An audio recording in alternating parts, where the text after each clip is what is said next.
mindset. 2, align your messaging.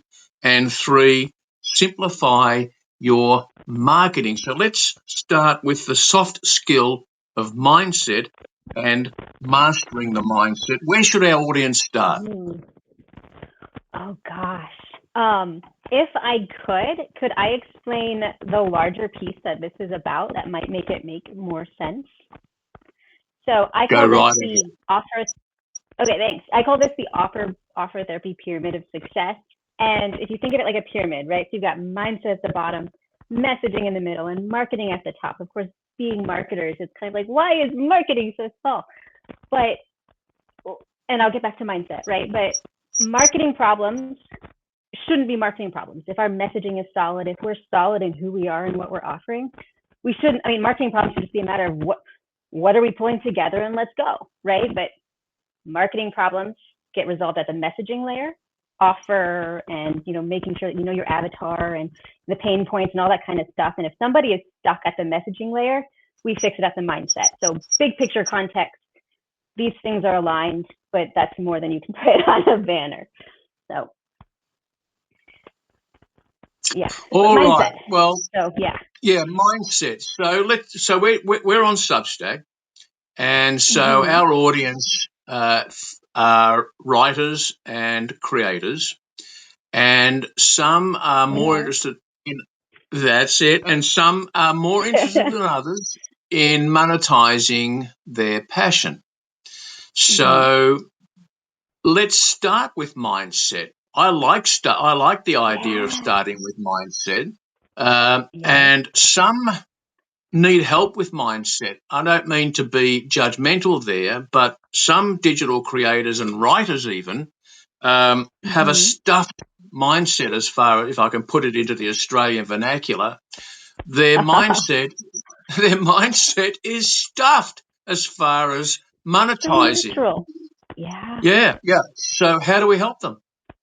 Oh my gosh. I mean, the first, and you said this, is to remember that this is so natural and common. I don't think we can incarnate into our physical beings, into these lives, without getting these early timeline stuff. Because if you're all gunked up, all stuffed up, right, with fears and limiting beliefs and concerns, I don't want to be salesy, I don't know. It has nothing to do with marketing, right? It has to do with you being embarrassed when you were 5 in front of class, or somebody telling you money is the root of all evil, or somebody's telling you you're not worth it, right? So I think it's important. I do want to get to the Neville Goddard stuff and having that clear vision, but before you even have that clear vision, you really need to examine, okay, one, let that fear process, whatever it is about your creative thing about monetizing it, and you have to let it flow. We can't let it stay stuck. Any emotion, the more we resist, the more we shove it into our body, the more it'll just get louder and louder, right? It'll get louder and louder until eventually it has to be released. And so I think my biggest takeaway is you have to let it process. You have to let it release. It won't hurt you. All emotion's energy, and energy is meant to flow, like bats out of a cave, like birds in the sky. It is meant to flow. You're I could go on forever, but you have to feel it. You have to feel whatever it is of like, why do I not like this? Why do I not want to put a price tag on something? Why do I not want to market? Why do I not? You have to let that move through first. I love it. Yeah. Now, Lynn, we are live streaming right now, and because of that, and because we don't seek perfectionism, there's something we had problems connecting. There's something happening now with your audio, and I don't know whether it's just at my end or not. Is there any Wi-Fi? Are you using a Wi-Fi connection with your audio, perhaps? Yes. Let's try that. Is that better? It is better. Yeah, there was crackling and background interference. No, we can't have that. Okay. Better. That is better. Yeah, thanks for that. Terrific. Okay. Thank you. So I love that. And mindset is so important. And I do believe, and I'm going to be judgmental here because I'm of an age where I don't care whether I'm perceived as being judgmental or not. I'm here to serve, as Wayne Dyer his mantra was, "How may I serve?" And how may I serve is being honest and truthful. I do see creators with mindset problems as it relates to their interest or their desire to monetize their work. And so part of your pyramid, as you put it so well, is mindset work. Is this okay to segue into the metaphysical part of what you do? Because you actually have on your website a metaphysics program. And so tell us about that. Go or I all will. in. Yes, or I will. I mean, I would consider metaphysics part of mindset, but it's so woo. I mean, you know this, right? I don't want to scare people away too much. Eventually, I'll integrate it all in. But the metaphysics, you have to. For me, it goes so far to energetics, right? But we'll set that aside. Yeah. Knowing deep, being so free of resistance, that Maxwell Maltz zero resistance living, right? Being so free of resistance, so free, anger, jealousy, hurt, fear, resentment, all of that kind of stuff, that you're tapped into your core of, like this is what I do, and this is who I help, and I'm here to serve. And you can feel confident going, I will charge for these pieces, or I won't charge for these pieces, because you're so clear in, this is what I'm supposed to be doing in my life. And there's a metaphysical component to that. And I'm not trained enough, to go into all the pieces, but it really is magic. And it's not just your business. It can be your life. Like I won full custody doing this through very magical ways, but you've got to be sure you've got to hold it. And so many people, they say they put up vision boards, or they say, well, I'm really hoping. But what are they saying to themselves all day? They're saying, no one will buy this. I'm not worth it. I'm not good enough. What will they say if I post this? What will they say if I go live on Substack? Right? You probably hear those comments all the time. Yeah. And you mentioned Maxwell Maltz there, and as we know, he authored Psycho-Cybernetics, and that was based on self-image psychology. And I think when we're talking about mindset, before we shift on to the other aspects of your work, mindset specifically, or your metaphysics program, and how that can interrelate with mindset, self-image psychology, the fear of what people will think and say would probably be right up there. Number one, it's the thing that stops people from doing public speaking, and public speaking is what we do when we go live on camera. And so whether it's on camera or not on camera, putting your name and your byline to something you've written and created, and putting it out into the world for people to see and critique, and they will, especially depending on the platform you're on. Fortunately, on Substack, it's not so bad, but other platforms, I know you're on Facebook and you're on LinkedIn and elsewhere, and the critique can be a lot more toxic there. And are they even real people? Are they even real people? We don't even know. Like, not everybody is even, like, sometimes it's bots. So Substack. More so today, and we can't tell at first sight.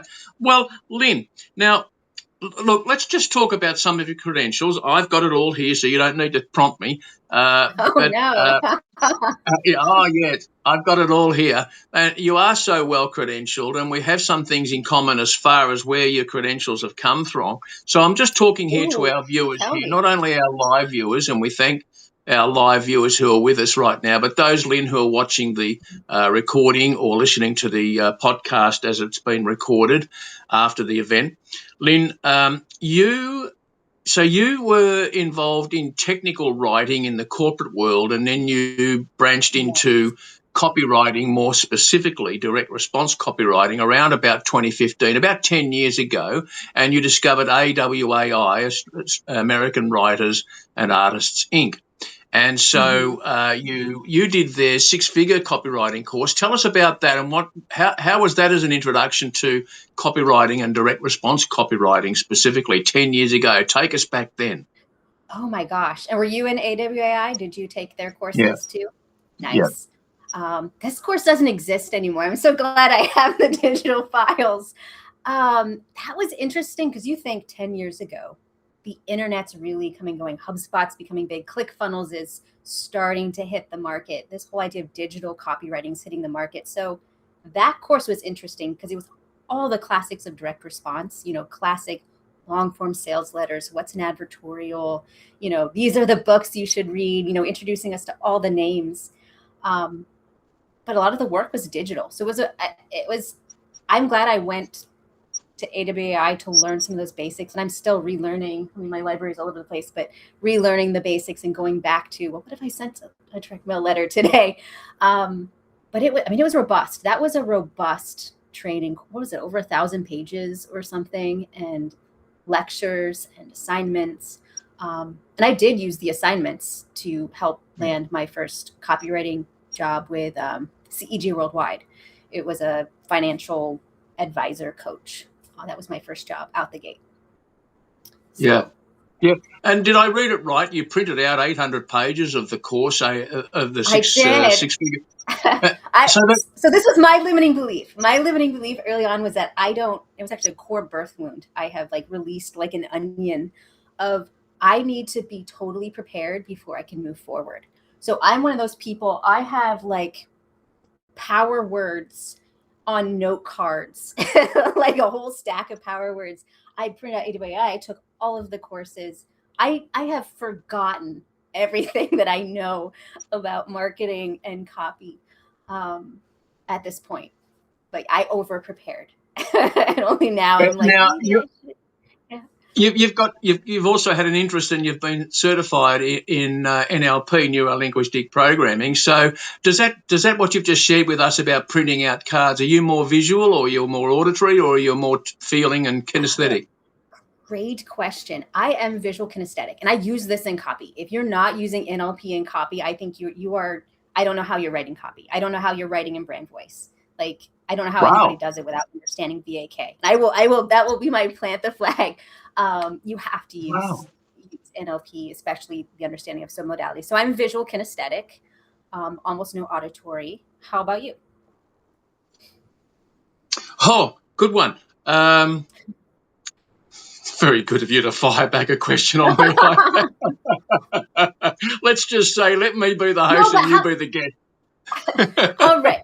Right. So maybe we can talk about how you figure it out. So really quick, if you're not sure, what is your learning style? You usually have a primary submodality, visual, auditory, kinesthetic.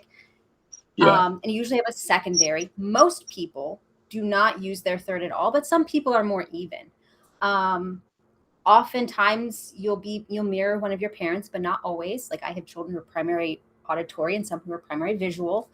It usually aligns with how you like to take in information, because we don't experience the world as it is, right? Of course, our limiting beliefs, our fears, our presuppositions do things, but then we also represent the world to our mind.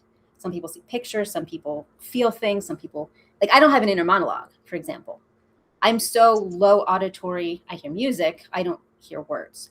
And so if anybody's not sure about where they are, that's how you find out. And that's how you find out for your clients.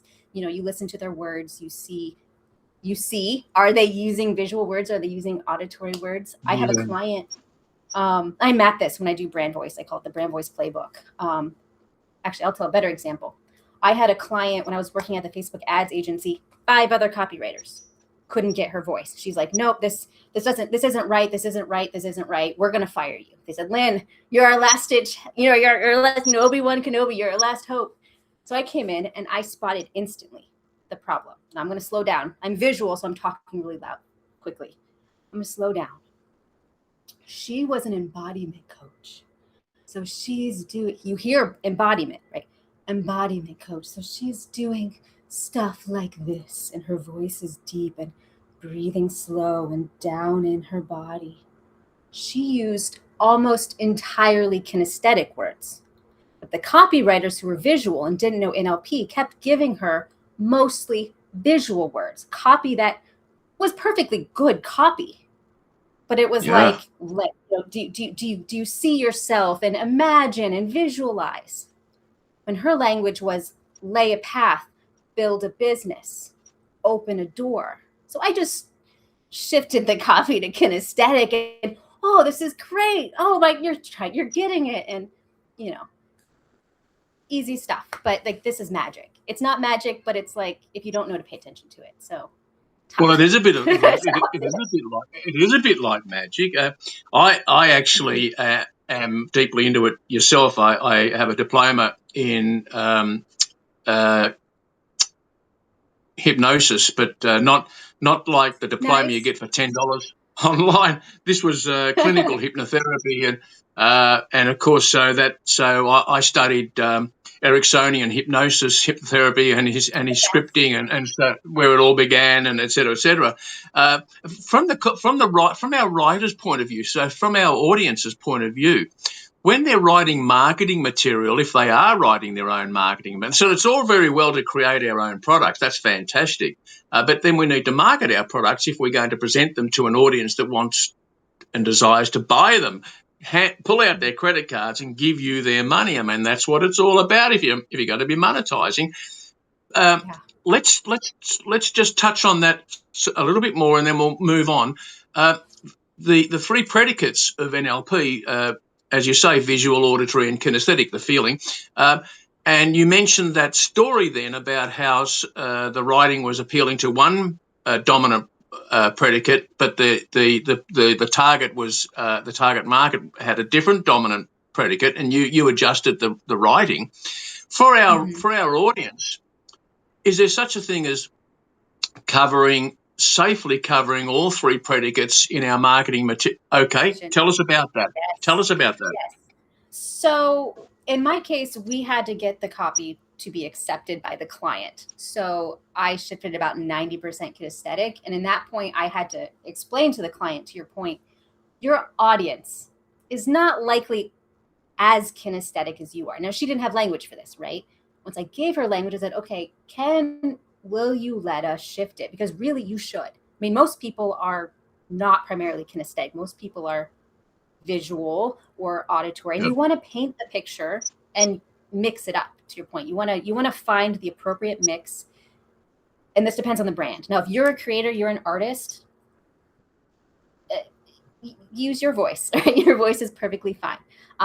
If you know already, like I'm a painter, I see in pictures, I talk in pictures. Maybe try mixing it up. Maybe use a little. Does this ring a bell? Does this resonate? Does this sound good to you? What does this make you feel? Paint a picture. You should mix it up. To your point, you should mix it up. But that also depends on who you're targeting. If you're targeting engineers, right, programmers, they're probably going to be visual kinesthetic. If you're targeting lawyers, they're going to be mostly visual, maybe visual auditory. If you're targeting embodiment coaches, maybe you want it to be a little bit more kinesthetic and some visual. But yeah, that's a great question. Absolutely, they should mix it up. But there's no hard and fast rules because it totally depends on who we're talking to. Because, we're trying to reach a specific person. So you're highly visual. Do you think in pictures? Pictures and feelings. Yeah. Okay. All right. Now, Lynn,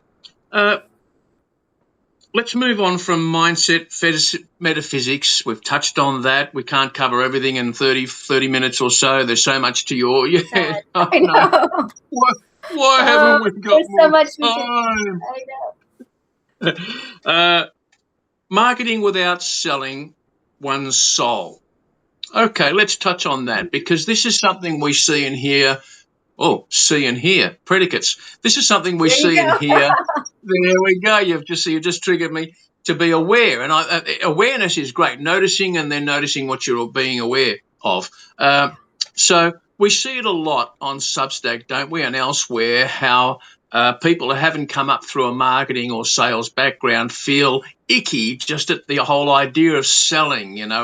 They think of words like manipulation and tricking people and the sleazy side of things. So help people who are still trapped in that mindset, in that thought. How would you, if you were speaking to somebody who does think like that, Lynn, how would you help them bridge away from that into the more how you and I would think the persuasive communication without selling your soul? That's a great. I think it is important for somebody, sitting where they are, to recognize that there is marketing that is scammy, that can be scammy. So much of that comes from intention. Are you a creator, or a creative who's intending on scamming people? Probably not. They're probably not listening to you, listening to us here, if they're the scammy type, right? Yeah. So set that aside. So marketing is a tool. Actually, it's really a set of activities that are neutral. It is part intention and part application. And I think people need to separate if it really ultimately, this is a limiting belief. This is a fear of, like, if I put myself out there, I'm bad. And so there's a little bit of that. Like, everybody's different, but oftentimes it's some of that. So you have to remember that marketing is, one, address your underlying fears that might have nothing to do with marketing. Two, recognize that marketing is a set of activities that are neutral. Three, recognize that you are a good person. You're probably a good person with good intentions. 3. 4, you are providing a good. You're providing a value, providing something, a delight, insight, information, a bit of your soul even. That has value. That has value to someone else, but that's not your value. You cannot say this. That's the thing, like, people don't put out their writing. They don't put out their book. They don't put out whatever, because it's like, oh no, someone's going to reject me. Well, this thing, this course, this video, this art, this whatever isn't you. It is something that someone else is going to enjoy. It's a product, right? So separate your value from your thing, right? And put yourself in the other person's shoes.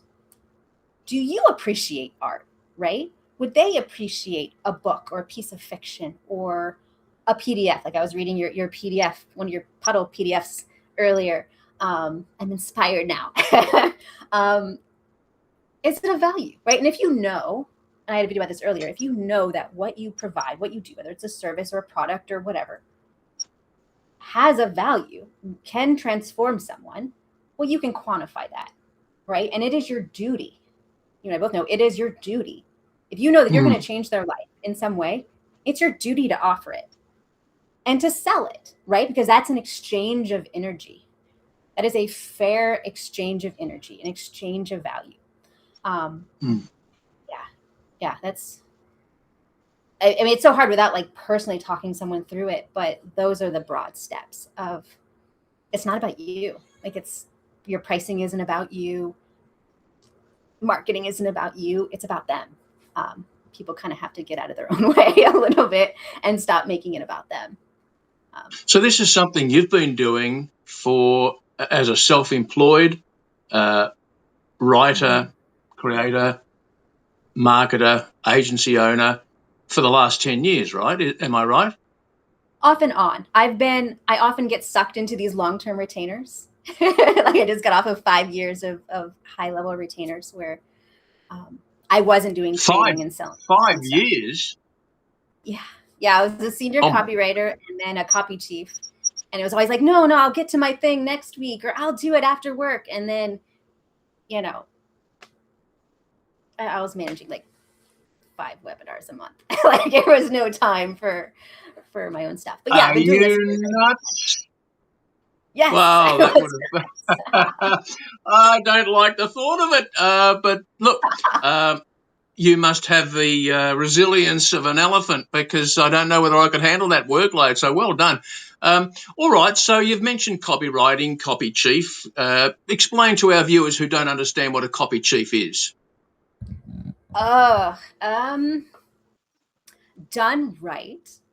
Done right, a copy chief is someone on your marketing team. So imagine you're a bigger business.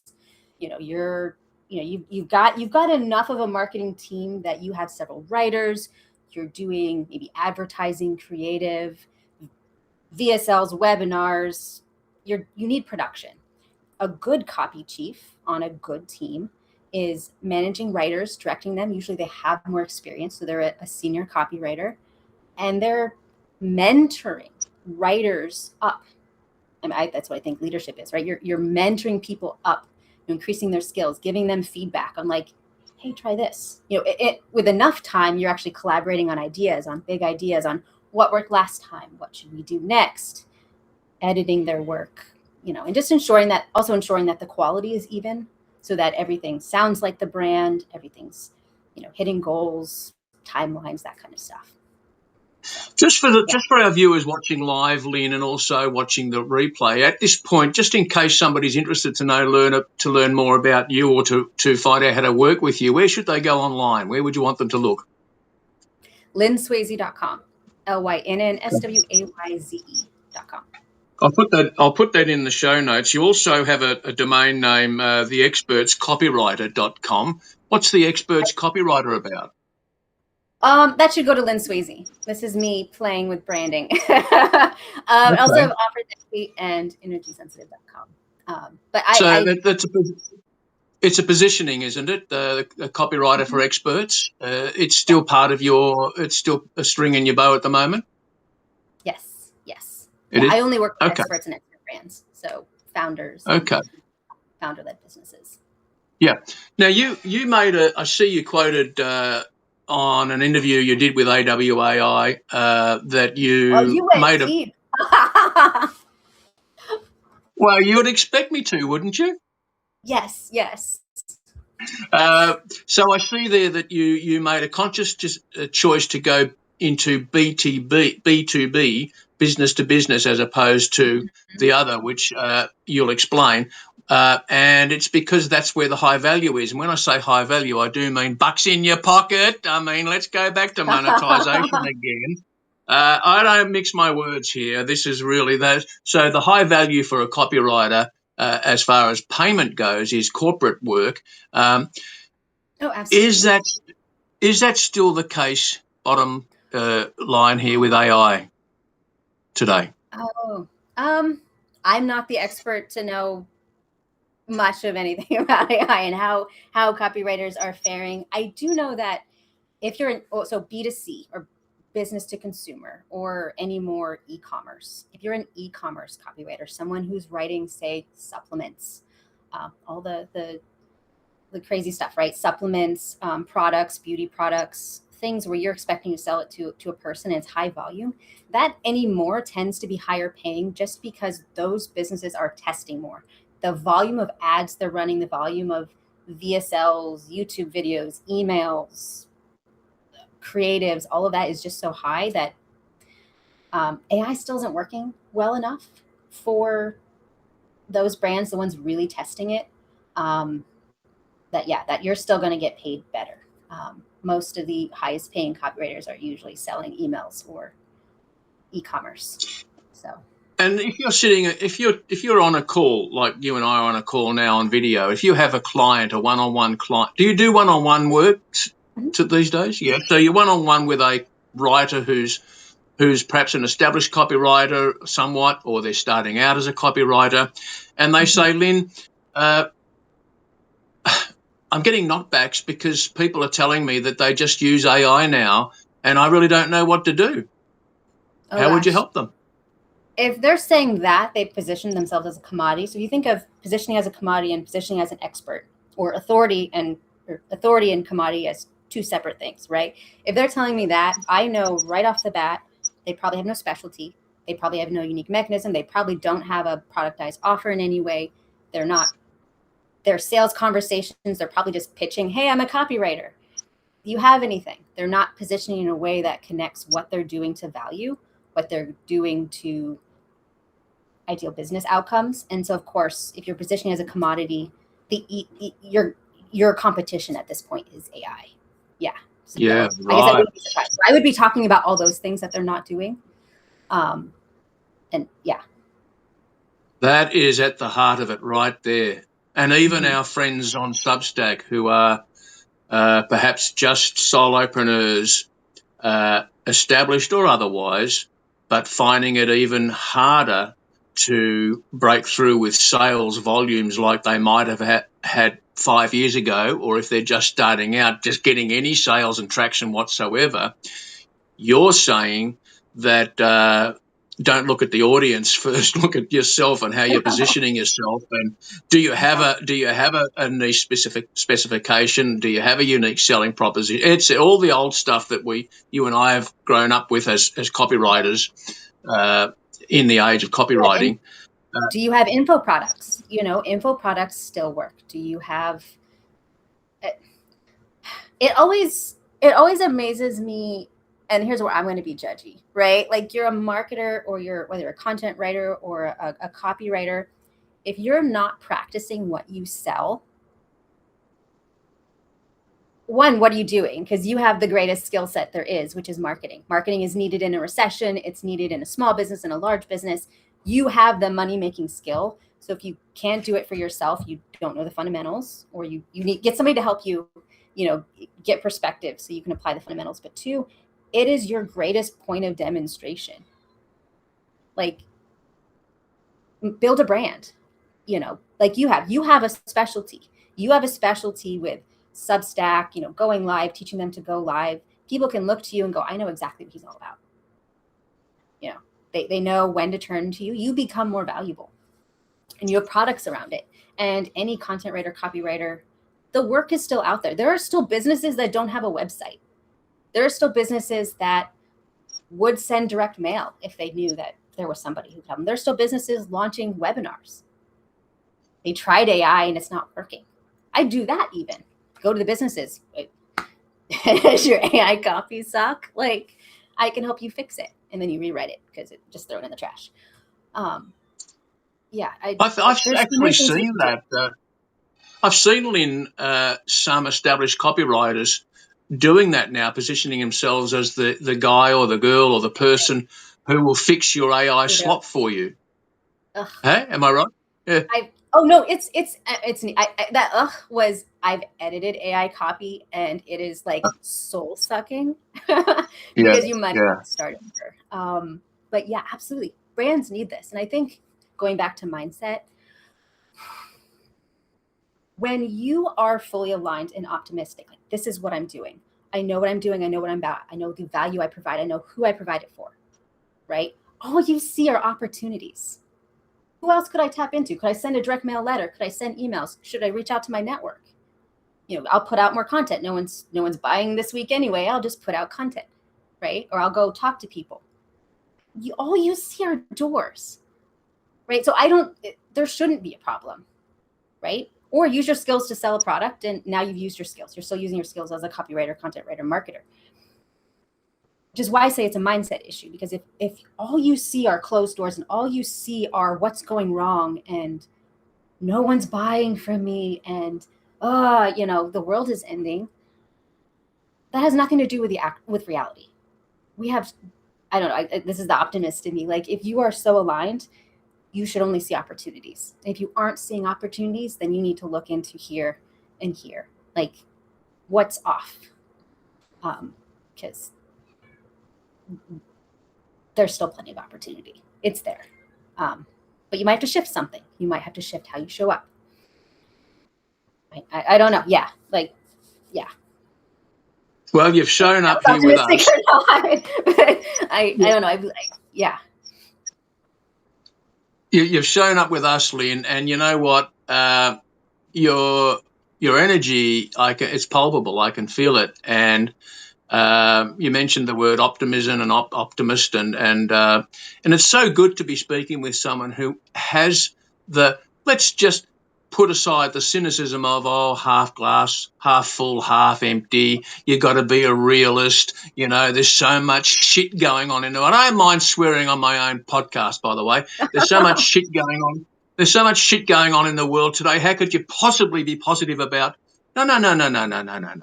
And you mentioned earlier when we touched on when we began our discussion about mindset, metaphysics, you mentioned the word Neville Goddard. That leans into the power of imagination. Can we just have a little bit of word? Do you have something to say about the power of imagination and what Neville Goddard's teachings have brought to you? Yes. So if you haven't heard of Neville Goddard, he's amazing. And kudos to Mitch Horowitz really for helping to bring Neville back to the forefront. Neville's teachings were so clear in really the culmination of New Thought of when we feel really, and I actually have a quote over here, but when we really step into and feel what it is we want, we become the person we want to be, whatever it is we want in life. And It happens. I will tell this real quick. I got full custody of my older two children. I've been divorced twice, high custody cases. I had to deal with my own shit and my part in that. But I had this case that just went on forever, and I didn't have enough money to get a really good lawyer to, fix it quickly. And my ex just kept going back and forth. And I firmly did the scene where I hear my lawyer saying he signed, right? And I felt it. And I'm going to cry. I felt it in my bones. My kids are going to be here with me. I felt it. And I told my husband, they're going to be here. And I felt it every day, twice a day. And I said, every day is a day closer to full custody of my older two kids. And I swear to you, 60 days from the first day that I did that until the hour before court, he didn't say a word, didn't respond to emails. And I'm like even sabotaging it, like, hey, why aren't you, blah, blah, blah. Nothing. He was, and I don't know what the universe arranged, but I didn't make him stop talking. I didn't make him stop cooperating with his lawyer. I didn't do anything but hold firm. I will have my kids. He signed. 45 minutes before court, signed, rushed. Didn't even have to go. So I believe this when we really, really have a vision. And most people never do the deep work, but when you really, really hold it, reality responds. And I think it's one of those things, Neville, he will tell stories, and people, like you and like me, you have to try it. And when you do try it and it works, then you go, oh, and you won't convince anybody. Like, you have to try it. But I don't say this stuff flippantly, like, oh, put up a vision board. Like, this changed my life. And several times now I've had things. So it's powerful stuff. But you have to dig deep, and you have to be willing to get rid of the resistance so you can get down to your soul. So you can get down to, what do I really desire out of life? What do I really desire for my business? And to get crystal clear on that. And if I do anything in offer therapy and in the rest of the year, the rest of the years that I'm doing this work, I want to help business owners, creatives do that. Oh boy, this is so good. Lynn, thank you for sharing that personal story and how the principles that Neville Goddard taught, and others as well, but Neville Goddard specifically, and how applying that in your case and the story, and now the skeptics and the cynics, okay, no problem. For those who are open-minded, Neville said, as you said, Neville's quote unquote test it, put it to the test. Just like in marketing, we have an idea, a concept, we put it out there, it may work, it probably won't. Given the overall statistics of marketing and copywriting, the failure rate is higher than the success rate, but you don't know unless you test it. Can I quickly just top off, not to coincide with your personal story, because you wouldn't know, I don't think, but some listeners do know, that Neville Goddard's principles and the principle of feeling is the secret and living in the end helped me overcome alcoholism and become sober. And I'm now sober since 2009. And was it all because of Neville Goddard's principles? No, there was a lot of other work, but that was very centered in, and still is to this day, keeping me sober and not drinking alcohol. So look, I thank you. I think this, what we've touched on, Lynn, I hope that one day before the year ends, we could come back together again. I'd love to have you back on the show, and I'd like for us to talk specifically about your experiences and what you know and how we can help others in the land of woo-woo. Specifically, Neville, would you accept that invitation? That'd be amazing. Any day. Yes. Oh, thank you, Lynn. Well, I'm going to hold you to that. It's on record. And so, well, Lynn, as I always say, on these interviews, time flies when you're having fun, and our time is. mindful of your time and respectful of your time, and we thank you for joining us live on this episode of Star Maker. Lynn, thank you. And there's so much to your background, and we couldn't cover it all, and we couldn't go into the sort of depth that we both might want to in a show like this, with some of what you do and how you help people, solopreneurs, or people in the corporate world with their marketing, their copywriting. But people can go to lynswayze.com. I'll have that link in the show notes, Lynn, so those watching the replay can just pop down into the show notes and click on the link. You'll go straight to Lynn's website. You're very active on social media, Lynn. You've got some 1,500 followers on Substack, 4,500 followers on LinkedIn. You've got a YouTube channel that's firing up.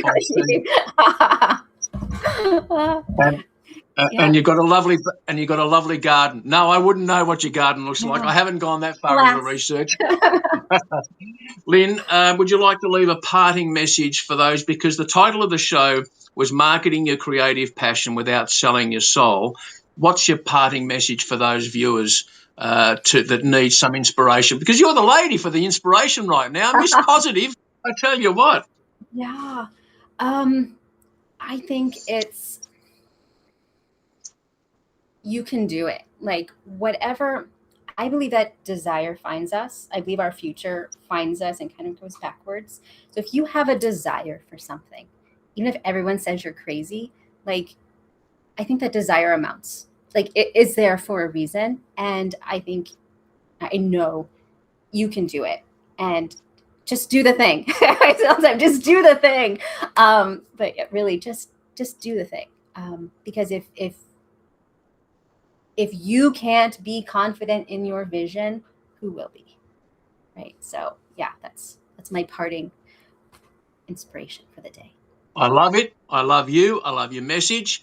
And I just want to finish off by letting our viewers know that your composure, your positivity, your poise is real, because just before coming on, our viewers don't know that we had some technical problems connecting, and you wouldn't even know it. You wouldn't know it, Lynn, because you've just held your composure perfectly. And I think that's proof positive that you are living your message, as you mentioned earlier about marketing what you do, your passion. You've got to be proof and living it to be able to bring authenticity, and you do that, Lynn. So thank you very much, Lynn, and to our viewers, thank you very much for joining us live. I see there's been some comments coming in the chat, but I apologise. I haven't been able to address them because I'm on my phone and I can't see them, and I'm frightened of touching the phone screen in case I cut Lynn off, so I haven't touched the screen. But thank you for joining us live, and if you're watching the replay, scan down into the show notes for a link to click through to Lynn's social media sites, and also, more importantly, her website, and check out what she's got there. I'm going to look more into it because I'm curious. The metaphysics program on Lynn's website, I'm curious. I'm going to check more into that. All right, it's not there yet, but it will be. Are you sure it's not there? No, but it will be. It will be by the time this is in a replay. It'll all be there. Yeah. Oh, okay. All right. I might be jumping the gun. My apologies. All right, Lynn, thank you very much. Have a good night wherever you are, or if it's the morning like here in Australia, have a great day ahead. And Mike Searle signing off. Be good to yourself and be good to others. Bye-bye.